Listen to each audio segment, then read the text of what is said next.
Assalamualaikum warahmatullahi wabarakatuh. Perkenalkan, saya perwakilan dari kelompok 2 yang beranggotakan Oktaviola Nurcahya, saya sendiri Yayari Pangesti, Salina Hasanah Utama, dan Yosef Febrian Kasatria Palapa akan mempresentasikan hasil diskusi kami mengenai asuhan keperawatan anestesiologi pada Tuan X dengan diagnosa benik prostatik hiperplasia. Kelompok 2 mendapatkan kasus yaitu pasien usia 75 tahun dengan diagnosa BPH atau benik prostatik hiperplasia dan hipertensi dengan tekanan darah 190/95 mmHg. Untuk data fokusnya yang pertama yaitu data subjektifnya, pasien mengatakan merasa takut dengan operasi yang akan dijalaninya. Untuk data objektifnya, tekanan darah yaitu 190/95 mmHg. Untuk problemnya yaitu pasien takut akan menjalani operasi yang menyebabkan tekanan darah meningkat, kemudian menimbulkan cemas.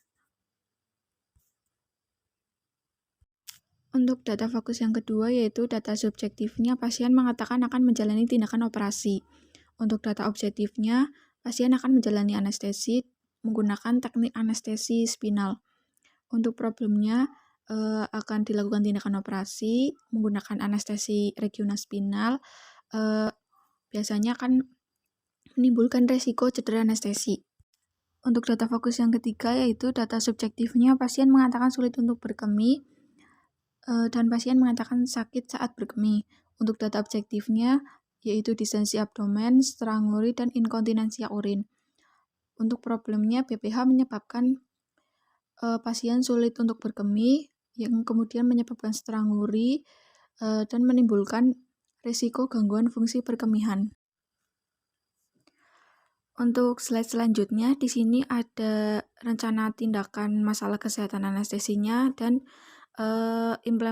implementasinya beserta catatan berkembangnya. Untuk masalah kesehatan anestesi yang pertama yaitu cemas, rencana tindakannya yang pertama identifikasi tanda verbal dan nonverbal kecemasan, yang kedua identifikasi tingkat kecemasan, yang ketiga identifikasi harapan pasien, yang keempat ciptakan suasana terapeutik untuk menumbuhkan kepercayaan, yang kelima, berikan informasi secara faktual mengenai pengobatan dan prognosis. Yang keenam, ajarkan prosedur tindakan. Yang ketujuh, gunakan pendekatan yang tenang dan meyakinkan. Untuk tindakannya, yang pertama yaitu mengidentifikasi tanda verbal dan nonverbal kecemasan. Yang kedua, mengidentifikasi tingkat kecemasan. Yang ketiga, mengidentifikasi harapan pasien. Yang keempat, menggunakan pendekatan yang tenang dan meyakinkan. Kemudian yang terakhir, menciptakan suasana terapeutik untuk menumbuhkan kepercayaan. Untuk catatan perkembangannya, yaitu subjektifnya pasien mengatakan takut akan dilakukan tindakan operasi. Kemudian objektifnya pasien terlihat sangat tegang dan wajahnya pucat dengan tekanan darah 190/95 mmHg, nadinya 90 kali per menit, dan respirasinya 20 kali per menit. Untuk A-nya, pasien cemas ringan. Untuk P-nya, gunakan pendekatan yang tenang dan meyakinkan serta menjelaskan prosedur tindakan.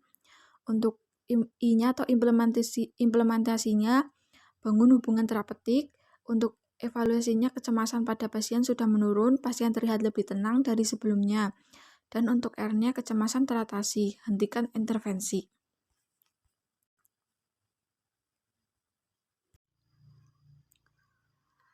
Untuk masalah kesehatan anestesi yang kedua, yaitu resiko cedera anestesi, rencana tindakannya yang pertama, observasi tanda-tanda vital, yang kedua, kaji kesiapan pasien sebelum operasi seperti puasa dan ganti baju operasi, yang ketiga, lakukan pengosongan kantong kemih, yang keempat, koreksi resiko sebelum tindakan anestesi atau hemodinamik, yang kelima, siapkan mesin anestesi, yang keenam, siapkan obat-obatan dan cairan sesuai jenis anestesi, yang ketujuh, edukasi kepada pasien dan keluarga tentang prosedur anestesi, yang kedelapan, kolaborasi pemberian obat premedikasi, dan yang terakhir, kolaborasi dengan dokter spesialis anestesi apabila risiko cedera terjadi.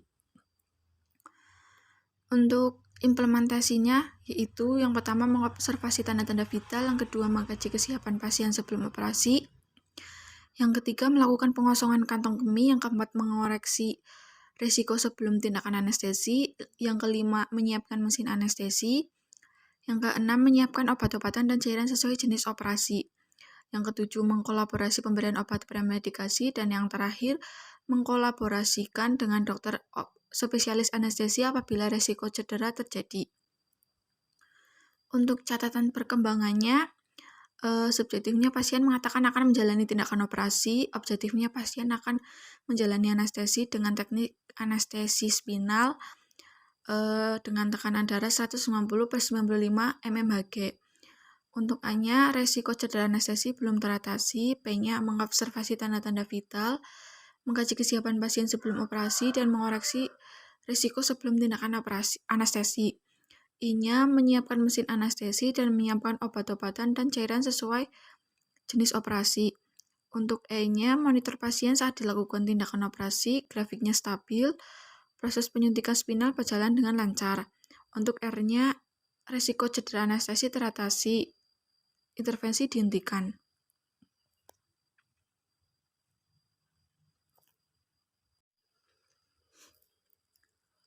Untuk masalah kesehatan anestesi yang ketiga, yaitu resiko gangguan fungsi perkemihan, rencana tindakannya yang pertama, monitor tanda-tanda vital. Yang kedua, pantau tingkat distensi abdomen melalui palpasi dan perkusi. Yang ketiga, identifikasi hasil pemeriksaan urin rutin meliputi jumlah dan warna urin, berat, jenis, protein, glukosa, dan kalsium. Dan yang keempat, kompresi hangat atau dingin sesuai indikasi. Yang kelima, kolaborasi pemasangan kateter urin. Yang keenam, kolaborasi pemberian obat analgetik sesuai indikasi. Dan yang terakhir, kolaborasi pemberian antibiotik sesuai indikasi. Untuk implementasinya, yang pertama, memonitor tanda-tanda vital. Yang kedua, memantau tingkat distensi abdomen melalui palpasi dan perkusi. Yang ketiga, mengidentifikasi hasil pemeriksaan urin. Yang keempat, mengkolaborasikan pemasangan kateter urin. Untuk catatan perkembangannya, subjektifnya pasien mengatakan sulit berkemih dan pasien mengatakan sakit saat berkemih. Objektifnya distensi abdomen, stranguri, dan inkontinensi urin dengan tekanan darah 190/95 mmHg. Untuk A-nya, gangguan fungsi perkemihan belum teratasi. P-nya, memonitor tanda-tanda vital dan memantau tingkat distensi abdomen melalui palpasi dan perkusi. Untuk I-nya, mengkolaborasikan pemasangan kateter urin. Untuk E-nya, pasien sudah bisa berkemih setelah dilakukan pemasangan kateter urin. Dan untuk R-nya, resiko gangguan fungsi perkemihan teratasi, intervensi dihentikan. Demikian presentasi dari kelompok 2, kurang lebihnya mohon maaf. Wassalamualaikum warahmatullahi wabarakatuh.